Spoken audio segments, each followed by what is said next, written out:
I walked through the front door with mud still on my boots and a check in my breast pocket that could have bought half the street, and the first thing I heard was my daughter-in-law's voice, carrying through the kitchen wall. "He's not going to last much longer anyway," she said. "We just have to be patient." I stood in the hallway, didn't move, didn't breathe. Before I tell you what happened next, do me a favor. If this is your first time here, hit that subscribe button, because this story is going to take a few turns, and I don't want you to miss a single one. My name is Hugh Gallagher. I'm 68 years old. I spent 31 years working as a land surveyor for the province of Ontario, mostly up north. Kenora, Timmins, stretches of crown land where the trees go on so long you start to forget there are cities in the world. I retired early at 62 because my knees gave out before my ambition did. My wife, Lorraine, God rest her, passed 3 years before that, breast cancer, faster than anyone expected. After that, it was just me in the house on Selkirk Drive, and a silence I never really got used to. My son, Nathan, was the good one. I say that not to be unkind to anyone else. I only had the one child, but because it was true, and I believed it for a long time. He was careful, thoughtful, the kind of man who called on Sundays and meant it. He married his wife, Cheryl, about 7 years ago. I gave a toast at the wedding. I meant every word. The trouble didn't start all at once. It never does. It started with small things. The way Cheryl would go quiet whenever I arrived for dinner. The way conversations shifted when I walked into a room. Nathan would explain it away. She's tired, she's stressed, she has a lot on her plate. And I believed him because he was my son, and I raised him to be honest, and I thought that counted for something. Then Lorraine's sister, my sister-in-law Vera, had a fall in her apartment in Sudbury. She was 81, living alone, and the doctors said she couldn't go back to that apartment. She had nobody else. So I drove up there, sorted out her affairs, brought her back to my place on Selkirk Drive, and set her up in the spare room. That lasted 8 months. 8 good months, actually. Vera was sharp and funny, and made the best butter tarts I've ever eaten. Then one morning she didn't wake up, and just like that I was alone again. The house felt different after Vera. Bigger, empty. I started having trouble sleeping. Nathan noticed, or said he did, and the two of them, he and Cheryl, suggested I move in with them. They had the space, a big split level out in Barhaven. There was a finished room in the basement with its own bathroom. Nathan said it would be good for all of us. I should have asked more questions. I should have noticed that the invitation came from Nathan alone, and that Cheryl smiled in a way that didn't quite reach her eyes. But I was 66 years old, and I was tired, and I missed my wife. So I sold the house on Selkirk Drive, and I moved into that basement room in Barhaven. The first month was fine. The second month, things shifted. Cheryl had her own routines, her own way of running the house, and I tried to stay out of it. I did my own laundry. I bought my own groceries. I tried to be invisible, which isn't an easy thing when you've spent 30 years being the one who drew the maps. There's a particular kind of loneliness in becoming a ghost in someone else's home. I learned that the hard way. By the third month, the comments had started. Not mean exactly. More like pointed. Cheryl would mention, over dinner, how expensive everything had gotten. Groceries, utilities, the cost of keeping a house running. She'd say it to Nathan, but she'd glance at me. Nathan would nod and change the subject. I'd pretend I hadn't noticed. Then one evening I came upstairs to make a cup of tea and found the two of them sitting at the kitchen table with a brochure. Cheryl slid it under a magazine when I walked in, but not fast enough. I saw the logo, Sunrise Meadows Retirement Residence, Smiths Falls, Ontario. I made my tea. I went back downstairs. I lay on my bed and stared at the ceiling for a long time. I want you to understand something about that moment. A man spends his whole life building things. A career, a home, a family. He survives losing his wife. He sells the house they built together. He moves into a basement and tries to take up as little space as possible. And then he sees a brochure for a retirement home on the kitchen table, and he understands very clearly that the people upstairs are already making plans for him. I didn't say anything. Not yet. A week later, my old friend from the survey office, a man named Ed Corrigan, we'd worked together for 15 years. Ed called me out of the blue. His mother had just passed. He wanted to go for coffee, talk it through. We met at a Tim Hortons on Merivale Road and sat there for 3 hours. Ed was the one who told me what I'd been too polite to say to myself. "Hugh," he said, "you're not a house guest. You're a plan." I drove home and sat in the car for 20 minutes before I went inside. The call from Vera's lawyer came on a Tuesday, about 2 months after she passed. I almost didn't answer. I didn't recognize the number. But I did answer, and the lawyer, a woman named Adele Park, told me that Vera had left a will which I had known. What I hadn't known was what was in it. Vera and her late husband, Calvin, they'd been quiet people. Careful people. Calvin had worked in insurance for 40 years, and they'd never had children, and they'd spent their whole lives buying land. Northern Ontario, mostly. 3 parcels, 2 up near Chapleau and 1 outside of Sault Ste. Marie. There was also a small house in Port Carling, on a lake, that Vera's family had owned since the 60s. She'd left all of it to me. I sat in my car in the parking lot of a Canadian Tire and read the documents Adele emailed me. The land alone, based on current timber and mineral lease values, was appraised at somewhere between $2.4 million. The Port Carling property, given the Muskoka market, was worth another $800,000 at minimum. There was also a GIC at TD $340,000 and a smaller Chequing account. I put the phone face down on the passenger seat. I looked out the windshield at a parking lot in Nepean, Ontario. And I thought, nobody in that house knows this. Nobody knows this yet. And then I thought, what do I do with that? I drove home, went downstairs. Didn't say a word. That night, around 11, I heard them talking in the kitchen. The house was quiet and the vents carried sound. I wasn't trying to eavesdrop.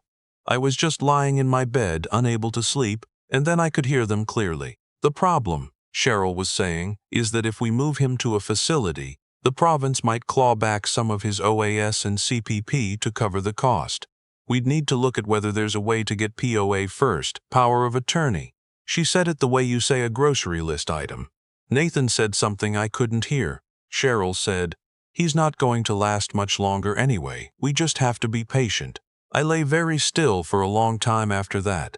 I want to be fair to my son. I've thought about this a great deal in the months since. Nathan isn't a cruel man. He's a weak one, which is sometimes worse. He married a woman with a very clear sense of how things should be arranged, and he'd spent years bending himself around her certainties. I don't know exactly how much of the plan was hers and how much he'd come to believe on his own.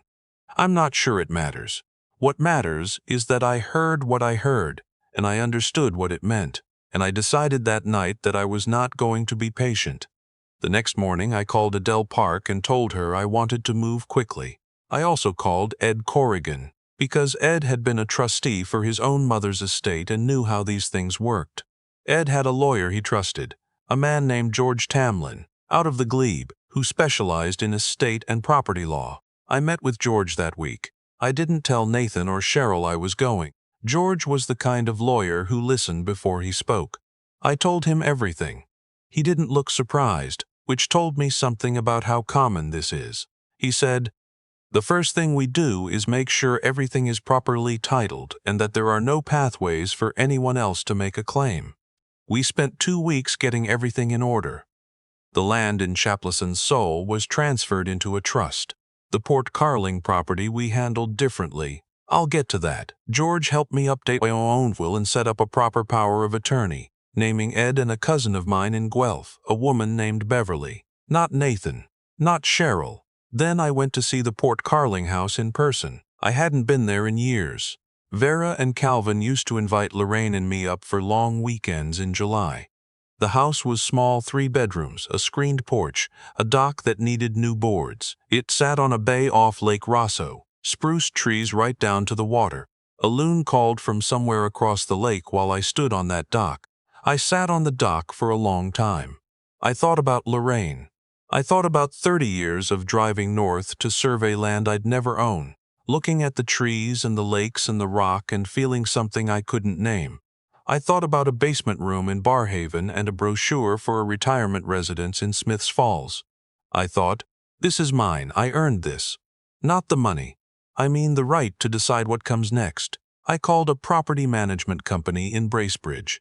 The Port Carling house could rent for $4,200 a week in peak summer. I wasn't ready to think about that yet, but I asked them to send me information. When I drove back to Barhaven that evening, I pulled into the driveway and sat there again. The lights were on in the kitchen. I could see Cheryl moving past the window. I thought about what she'd said. He's not going to last much longer anyway. I went inside. I took off my boots. I made myself a cup of tea. Cheryl was making dinner and barely looked up. Nathan came in from the garage and asked where I'd been. I said, "Up north, checking on some property." He said, "What property?" And I said, "I'll tell you when the time is right." He didn't ask again. I don't think he thought there was much to tell. The next few weeks were strange. I went about my days. I did my laundry. I sat at the table for dinner. Cheryl made the comments she always made about expenses and space, and I nodded and didn't engage. But something had shifted inside me. I wasn't waiting anymore. I was watching. There's a difference. I noticed the way she spoke to Nathan about me when she thought I was downstairs, the way she framed everything, his inheritance, their future, what they were owed, as though I were already past tense. I noticed Nathan letting it happen, filling in his small agreements and silences. I noticed that not once in those weeks did either of them ask me how I was doing. One evening Nathan sat down across from me in the basement. He had a look on his face I recognized, the look of a man who has rehearsed what he's about to say. He told me that he and Cheryl had been thinking, that they'd found a really lovely place in Smith's Falls, a retirement community, very well reviewed, lots of activities. That they were worried about me being alone in the basement, that it might be good for me to have people around my own age. He spoke carefully and kindly, and it was the most dishonest thing I'd ever heard from him. I let him finish. I looked at him for a moment. I said, "Nathan, do you know what power of attorney means?" He blinked. "Of course. It means someone can make decisions for you if I can't make them for myself," I said. "Yes, I know what it means too." He went very still. "I'm going to tell you something," I said, "and I want you to hear it clearly. I am not confused. I am not declining, and I have been making my own decisions for 68 years, and I intend to keep doing that. Whatever conversations have been happening in this kitchen, I've been in the basement, not on another planet." He opened his mouth, closed it. "I'm not angry," I said, which was mostly true, "but I think it's time I find my own place. I moved into the Port Carling house in early May. I want to tell you what that felt like, because I think it matters. I drove up the 400 in the morning with 2 bags and a box of books. The property manager had sent someone to clean and turn on the water and check the dock. When I pulled down the lane through the spruce trees and saw that house sitting there in the morning light, with the lake behind it just starting to catch the sun, I sat in the car and I cried, not from sadness, from something I didn't have a word for. Relief, maybe, or recognition, the feeling of remembering who you are. I set up the screened porch first, put out a chair facing the water, made coffee and sat there with the loons calling and the smell of the lake coming through the screens, and I thought, I should have done this sooner, I thought. I almost didn't. About 3 weeks after I moved, Nathan called. He sounded different on the phone, quieter. He said he'd been doing some thinking. He asked if he could come up. I said yes. I wasn't sure why, except that he was still my son. He drove up on a Saturday, alone. He stood on the dock and looked out at the lake and didn't say anything for a while. Then he said, "I didn't know about the property, or the land up north, or any of it." "I know," I said. "She never told me what she was planning. He stopped. I knew she wanted to talk to someone about POA. I thought it was just practical. I didn't know she'd already looked into the facility." I looked at my son. He looked older than I expected. There's a particular way a person looks when they've started to understand that the life they thought they were living isn't quite the one they've been in. "Nathan," I said, "I'm going to ask you something and I need you to be honest with me. Did you love your mother?" He looked confused. "Of course. She'd have been sick about this," I said. "She'd have been heartbroken." He didn't say anything for a long time. Then he said, "I know. We didn't solve everything that afternoon. Relationships don't work that way. You don't have one conversation on a dock and come out the other side with everything healed. But something cracked open between us that I think needed to crack." He stayed for dinner. I made a simple pasta, and we ate on the porch and he talked about things he hadn't talked about in years, his work, his doubts, things that had been bothering him. He didn't mention Cheryl much. I didn't ask. He left before dark to drive back to Barhaven. About a month after that, he told me they were separating. He said it simply, over the phone, without much drama. He'd found an apartment in Canada. He sounded scared and a little lighter, both at once. I told him I thought he was doing the right thing. I told him I was proud of him, which I meant, because it's harder to leave than people think. The land up near Chaplow is still in trust. George and I have had conversations about a long-term lease arrangement with a forestry company. Nothing dramatic, just a steady income that requires nothing from me. The GIC has been reinvested. Ed checks in on it occasionally and sends me updates I mostly understand. I've fixed the dock. New cedar boards, which I did myself over 3 weekends because I'm 68, not dead. The property manager found a family who wants to rent for 6 weeks in the summer, which more than covers the property taxes and the heat for the year. I wake up in the morning and make coffee and sit on the porch. The loons are still there. The spruce trees are the same. The lake looks different every morning, and the same every morning, and I find that more comforting than I expected. Ed came up last weekend. We fished off the dock for 4 hours and caught 2 walleye and a small bass that we threw back. We talked about old colleagues and bad winters and the way the north looks in late May when the ice is gone and the trees are just coming in. Ed said, "You look better than you have in years." I thought about that on the drive back from dropping him at the highway. I thought about a basement room in Barhaven and a brochure I wasn't supposed to see. I thought about a woman who said I wouldn't last much longer, and a son who let her. I thought about Lorraine, who would have found all of it very funny in a way that would have made me laugh too. I don't hate Cheryl. I want to be clear about that. She made her calculations and I made mine, and mine turned out to be better, and that's enough for me. Nathan called last week. He's doing better, he said. He's been going for runs in the morning. He asked if he could come up again sometime. I said yes. I meant it. The check is still in Jack pocket, actually. I never cashed it. That particular one. It's from the first timber lease payment on the Chaplow parcels. $2,412. I keep meaning to deposit it. But there's something I like about carrying it around. Some reminder that the map turned out to be bigger than anyone expected. Most of all me.